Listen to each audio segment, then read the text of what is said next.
Assalamualaikum warahmatullahi wabarakatuh. Salam santun dan salam hormat daripada saya. Dan tak lupa, salam akal sehat. Kembali hadir Harimau Agam Channel untuk menemui seluruh rekan-rekan. Mudah-mudahan berada dalam keadaan sehat walafiat tanpa kurang satu apapun. Dimurahkan rezeki, dimudahkan segala urusan. Ini. Saya malam ini akan membahas satu video yang sangat viral beberapa hari ini. Sebetulnya, saya dah lama nak bahas. Cuma malam ini pula ada kesempatan saya disebabkan semakin viral cerita ni. Kita dengarkan dulu video yang menjadi begitu viral yang baru-baru ini. Cikgu jadi macam, apa ni? Perkataan yang cikgu jumpa, berencana, rumah sakit, teman. Memanglah dalam bahasa Melayu ada perkataan teman. Tapi penggunaan yang lebih sesuai adalah kawan. Kami pergi bersekelah bersama kawan-kawan, bersama rakan-rakan, ni bersama teman-teman. Nampak sangatlah dia memang guna bahasa Indonesia. Banyak yang cikgu jumpa dalam kalangan awak ni. Apa? Kurang-kurang sikit tengok konten Indonesia tu. Jangan terbawa-bawa dalam cerita awak tu dengan bahasa Indonesia, salah. Kita dah tengok video tadi. Ini kita nak cuba bahas. Ini semacam dilema. Apakah betul kejadian dia macam itu? Andai kata kejadian dia macam itu, contoh macam kata rumah sakit, memang itu bahasa Indonesia. Tapi saya tak faham sangat apakah dekat kamus Malaysia tu ada rumah sakit. Ya kan? Kamus Dewan Malaysia apakah ada rumah sakit atau tidak, saya tak faham. Kalau untuk teman dan berencana dan merencanakan, itu adalah metode pembelajaran yang diberikan oleh seorang cikgu kepada murid-murid. Macam mana dia bisa meletakkan kata pada tempatnya. Ya, meletakkan kata pada tempat dia. Itu metode pembelajaran. Contoh, apakah macam merencanakan, itu kan ada imbuhan me dan kan. Saya pun tak faham. Dekat Malaysia apakah ada pelajaran imbuhan? Ya kan, kata depan. Ya, saya tak faham. Jadi itu adalah PR, homework, pekerjaan rumah untuk cikgu, bagaimana dia bisa mencapaikan maksud dari pembelajaran yang akan dipelajarkan, yang akan dipelajari. Nah, itu dia. Tugas cikgu, macam mana cara dia. Ya kan? Teman apakah ada dalam kamus? Mungkin konteksnya tak pas. Ya kan? Bisa jadi. Jadi macam mana caranya cikgu tu bisa memberikan pelajaran dan murid-murid bisa menerima itu semua. Itu teknis pembelajaran dekat Malaysia, saya tak faham. Dah? Saya cuma nak komen begitu. Sekarang kita saksikan pula ada beberapa reaksi dari video ini. Salah satunya dari Zainal Story. Ya kan? Saya nak cuba bahas. Kita saksikan dulu videonya. Lengkap dia macam mana. Nanti ada satu video lagi. Reaksi dari siapa, nama saya tak faham. Cuma saya terpanggil saja nak membahas itu. Kita tengok dulu video dia. Ini videonya. Tahniah kepada jiran kita Indonesia kerana baru-baru ini pada 20 November yang lalu bahasa Indonesia telah dijadikan bahasa rasmi dalam UNESCO selain daripada bahasa-bahasa macam bahasa Arab, bahasa Mandarin, Perancis, Sepanyol, Rusia, Hindi, Itali, Portugis dan juga bahasa Inggeris. Layaknya bahasa Indonesia ni dijadikan bahasa UNESCO tak dapat disangka lagi sebab bahasa Indonesia ni terdapat lebih 275 juta pentutur dan juga bahasa Indonesia ni telah dimasukkan dalam silibus sekolah dekat 52 buah negara selain daripada Indonesia dan sampai sekarang ni terdapat lebih kurang 150,000 pentutur tutor bahasa Indonesia yang terdiri daripada orang bukan Indonesia yang aktif menggunakan bahasa Indonesia. Dan sebenarnya usaha Republik Indonesia memartabatkan bahasa Indonesia ni telah bermula sejak tahun 1952 lagi. Sebagai rakyat Malaysia, sebagai jiran kepada Republik Indonesia, aku tumpang gembira dan aku turut berbangga dengan berita ni. Namun, persoalan dia, kenapa bukan bahasa Malaysia? Apa yang profesor ni fikir dengan apa yang aku fikir sama. Dekat mana silap dia kenapa bahasa Malaysia yang tidak dijadikan bahasa rasmi UNESCO? Koranglah punca dia. Tak kisahlah, daripada yang duduk-duduk atas, menteri, bagai apa semua, sampailah dekat yang bawah-bawah. Daripada kalangan pemimpin, kau tengok dekat parlimen tu, berapa kerat je yang boleh cakap bahasa Malaysia elok-elok. Yang mana yang Melayu tu, Melayu lah. Tapi yang bukan bangsa Melayu ni, rakyat telah mula hidup di sebuah negara yang berpuluh-puluh. sebenarnya ada je segelintir lah, sangat-sangat sedikit bilangan dia daripada kalangan pemimpin dan orang-orang ternama ni yang bukan berbangsa Melayu.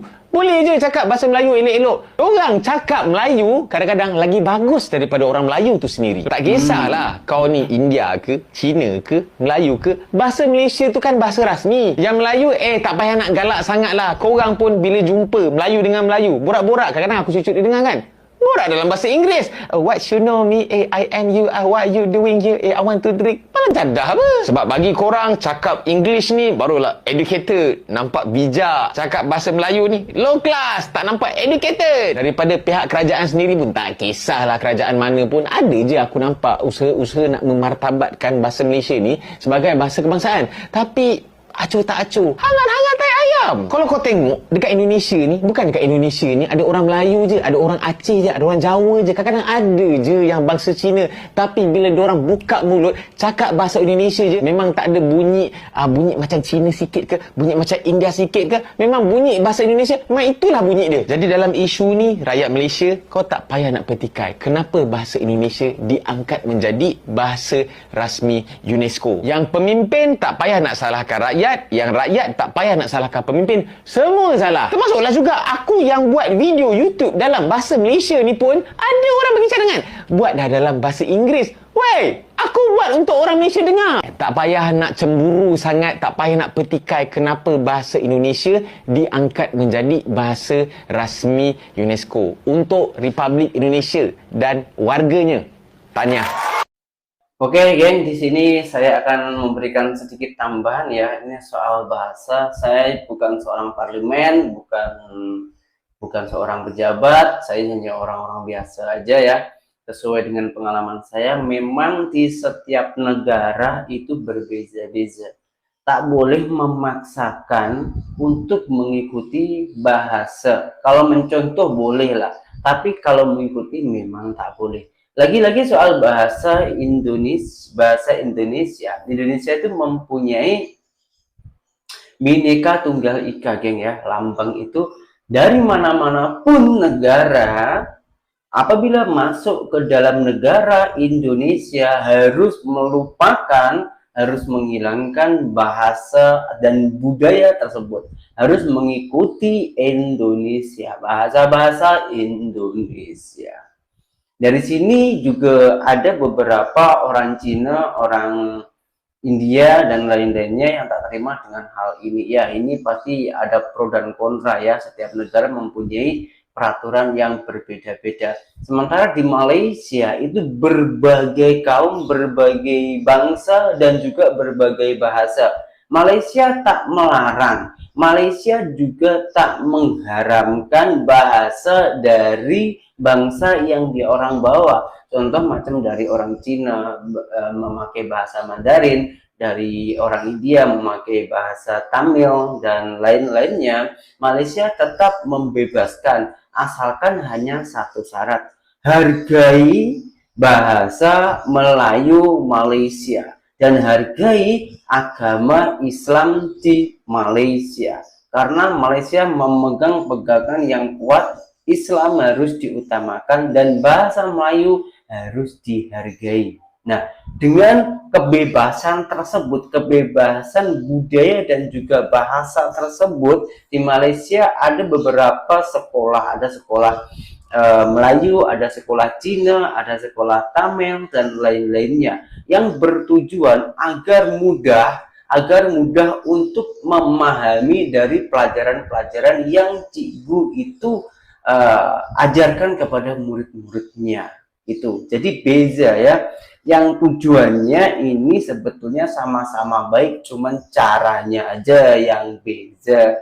Jadi dari sini kita paham ya, tak payah pergadukan lagi antara bahasa Melayu dan juga bahasa Indonesia, karena setiap negara itu pasti mempunyai rahasia, pasti mempunyai rencana, dan juga pasti mempunyai tujuan sendiri-sendiri. Semoga video ini boleh bermanfaat dan berjumpa kembali. Sudah kita tengok videonya. Panjang video itu tahu. Itu video reaksi dari seorang Zainal Story atas video Bang Rais Hamid. Ya kan? Beliau ini sangat bagus pemikiran dia. Sangat berwawasan beliau ini. Saya salut dengan beliau. Ya kan? Beliau berharap bahasa Melayu pun bisa dimartabatkan di tanah Melayu dekat Malaysia. Sebab bahasa Melayu adalah bahasa kebangsaan di Malaysia. Dengan fenomena yang ada, mudah-mudahan bisa teratasi. Dah. Poinnya yang saya nak ambil, ada satu penggal video. Nah, saya penggal dia tu. Statement dari seorang Zainal Story, dan saya tambahkan dari video lain yang ini sangat-sangat mirip. Ya kan? Kita saksikan dulu video dia. Nanti baru kita reaksi. Lagi soal bahasa Indonesia. Indonesia itu mempunyai Bhinneka Tunggal Ika, geng ya. Lambang itu dari mana-mana pun negara, apabila masuk ke dalam negara Indonesia harus melupakan, harus menghilangkan bahasa dan budaya tersebut, harus mengikuti Indonesia, bahasa-bahasa Indonesia. Indonesia dibina atas dasar asimilasi. Bermakna siapa yang bukan orang Indonesia, kan, yang tak boleh bercakap bahasa Indonesia, mereka dipaksa. Sebab itu kalau kita lihat muka Jawa tapi nama Cina. Nama Cina. Tapi kalau kita di Malaysia integrasi, kamu boleh terus amalkan apa fahaman kamu, kamu boleh terus bercakap dalam bahasa kamu. Kerana itu kita ada perbezaan itu, dan itulah pandangan saya. Okey, kita cuba reaksi. Mas Zainal Story, le sampean nek boten ngertos ojo ngomong. Ketok banget pekok Ya, untuk Mas Zainal Story, jika Anda tidak memahami konteks pembahasan, lebih bagus Anda nggak perlu bahas. Nah, kenapa saya katakan Anda tidak memahami konteks pembahasan? Pertama, Anda tahu Bhinneka Tunggal Ika hanya lambang. Itu statement yang sangat jelas. Ya.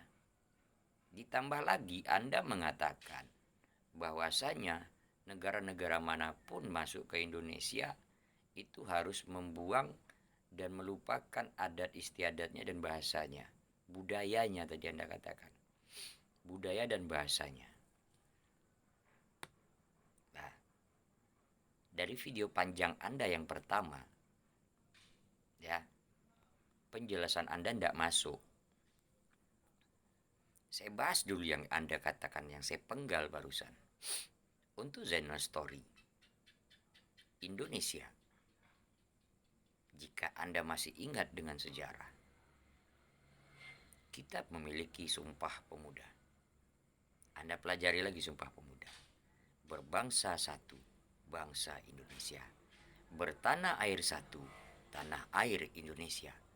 Berbahasa satu, bahasa Indonesia. Ya, itu yang harus Anda pahami.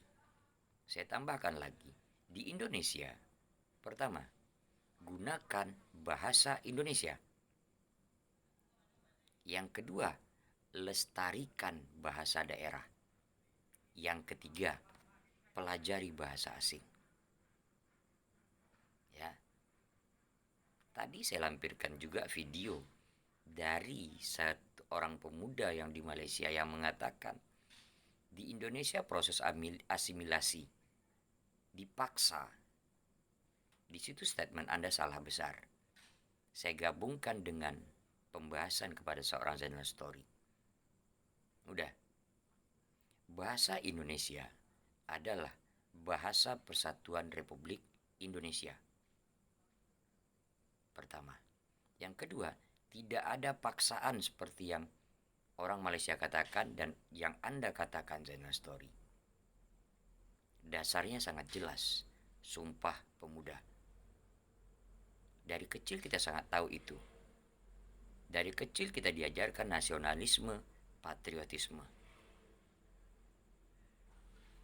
Makanya, berbangsa satu, bangsa Indonesia, bertanah air satu, tanah air Indonesia, berbahasa satu, bahasa Indonesia. Ya. Di Indonesia tidak ada larangan. Tidak ada larangan menggunakan bahasanya masing-masing. Tidak ada larangan. Orang Cina mau gunakan silakan. Di tempat kami orang masih gunakan Hokkien. Ya, orang itu tidak mau pelajari Mandarin, itu orang itu punya masalah. Pilihan mereka pengen tahu bahasa Mandarin pelajari. Sama di Malaysia. Itu dipelajari di sekolahnya, bukan di rumah. Sama semuanya. Belajar bahasa Mandarin. Tapi Hokkien memang orang itu gunakan setiap di rumah. Sesama orang Cina biasanya menggunakan bahasa Hokkien. Sama. Orang Batak ketemu orang Batak gunakan bahasa Batak. Orang Melayu jumpa dengan orang Melayu pakai bahasa Melayu. Orang Minang berjumpa dengan orang Minang ngecek lah bahasa Minang. Lah, Zainal Story ketemu sama orang Jawa pakai bahasa Jawa. Itulah Indonesia.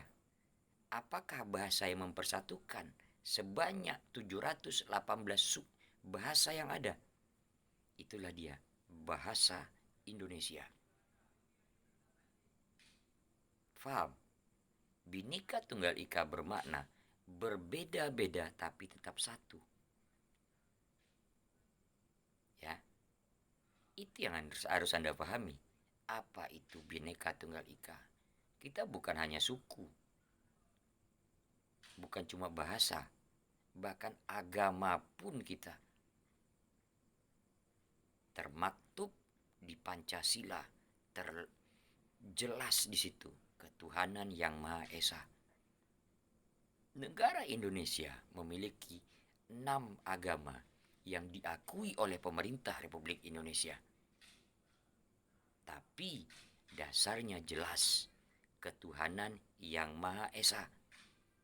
Kita diberikan kebebasan, kemerdekaan untuk memeluk agama apapun. Menjalani ibadah agama apapun. Yang jelas tidak menduakan. Makanya ketuhanan yang Maha Esa satu. Faham? Bhinneka Tunggal Ika. Kita berbeda-beda tetapi tetap satu juga. Itulah bahasa Indonesia. Ya. Betul. Bahasa Melayu adalah salah satu akar daripada bahasa Indonesia. Tapi bahasa Indonesia bukan bahasa Melayu. Itu yang pemahaman harus kita fahami dengan betul. Kenapa saya katakan begitu? Ya, kita sangat tahu salah satu akar daripada bahasa Indonesia itu adalah bahasa Melayu Riau. Lebih tepatnya kalau dulu Riau, sebab Kepri masih gabung ke Provinsi Riau. Sekarang udah pisah menjadi Kepulauan Riau. Di sana ada Pulau Penyengat. Bapak bahasa Indonesia kita, Raja Ali Fisabilillah, pahlawan nasional, penggagas bahasa Indonesia, itu berasal dari Pulau Penyengat. Dilahirkan bahkan disemayamkan di sana. Ya. Makanya pemerintah kita dari awal dulunya sadar betul bagaimana mempersatukan negara Indonesia. Negara Indonesia lah negara yang dipersatukan dengan bahasa. Iya, orang Aceh pergi ke Jakarta. Kalau dia pakai bahasa Aceh, orang Jakarta nggak bakal tahu. Orang Aceh main ke Medan. Dia pakai bahasa Aceh, orang Medan nggak pakai tahu. Sama, saya orang Riau, kuliah saya di Jogja dulunya. Ya, saya dulu kuliah di Jogja. Makanya kalau sakit basa Jawi. Wis suwi banget. Sing rada ilang krama inggile. Ya, saya pakai bahasa Melayu Riau, orang sana nggak tahu. Apa bahasa pemersatu kita? Bahasa Indonesia. Ya, jadi Anda kalau berstatement, mikir dulu. Kalau tidak paham, Anda tidak perlu bahas. Sebab Bhinneka Tunggal Ika bukan hanya sekedar gambar. Itu poin yang harus Anda ketahui. Ya, bukan hanya sebagai lambang. Ya, orang Papua masuk ke Jogja. Gimana cara ngomongnya? Bahasa Indonesia. Malah wong Papua malah sakit basa Jawi kok. Kenapa? Ingin bergaul, ingin berkomunikasi supaya lebih enak. Itu Mas. Bahasa adalah alat komunikasi. Bahasa Indonesia, bahasa kebangsaan, bahasa persatuan di Republik Indonesia adalah bahasa Indonesia. Itulah bahasa yang mempersatukan dari Sabang sampai Merauke, yang terdiri dari ribuan pulau-pulau dan ratusan suku. Ada 700 lebih, 718 bahasa yang ada. Dipersatukan dengan bahasa Indonesia. Oke, demikian.